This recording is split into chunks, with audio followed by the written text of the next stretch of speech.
Well, we've got a lot back, offensively and defensively. So what we're going to see is hopefully a better version, a more mature version, a stronger version, and a little bit faster version of last year. And having that many kids coming back, especially at the skill positions, you're going to see a more diverse offense. You know, we were really young on offense last year, so we had to tone down the offense a little bit, and now we've expanded some more, and you're going to see some different concepts from our offense, and we're going to play to our strengths, and we've got some good skill kids that we can center it around.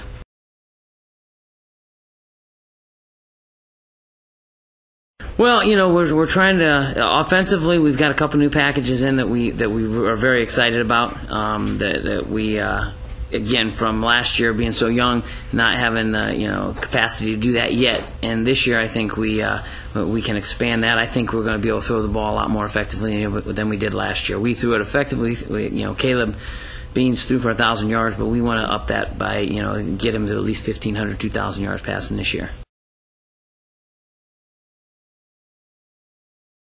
We've got a lot of kids that played key parts. The two most notable are Jamal Johnson, who ran for 1,800 yards last year, and Jamal's gotten bigger, stronger. He's gotten a lot faster with his straight line speed, so we're looking for big things with him. And then Dakota Hill, who was the defensive player of the year in our district and first team All-Ohio at linebacker, and he's a great defensive football player. And those two guys are going to lead the way both sides. And then we started 4 sophomores on offense last year, in the center Corey Rieger, and then quarterback Caleb Beans, who we expect to have a lot more role in the offense this year, integral role.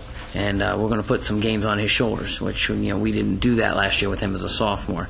And Jovan Morrow's moving from wide receiver down to tight end, and then we have our top returning receiver in Hunter Joseph back. And then defensively, we've got our whole linebacking crew back with Dakota Hill, as I mentioned, and then Justin Ward and Andy Perkins, who are all really, really good linebackers. And then our 2 middle guys in Kyle Huth and Marcus Steele are back. So we've got a good core coming back.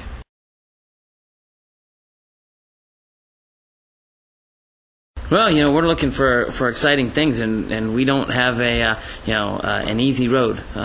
We've got Chandler Park, who nobody hears about, coming in from Michigan on next Friday night, and they've got a receiver going to Michigan. They got a defensive end that's going to Western Michigan. Last year, thankfully they sent 6 kids to play college football off their team last year, and unfortunately, in talking to their coach, said they got a lot of good young talent too. So.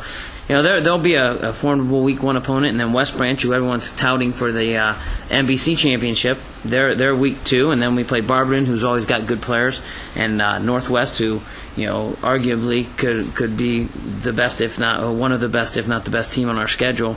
Looking at what they have returning and what you hear about them in the preseason, and then John Glenn again, and then our league, with Zanesville, Cambridge, and Dover. Those are 3 quality playoff teams, and Dover again, regional finals last year, so that's another big game for us. And Coshocton won games in the playoffs last year, so we got a lot of teams that give us good tests, and we're looking to be a lot better than we were last year. So that's a good test, and I think that will bode well for us as far as playoff points.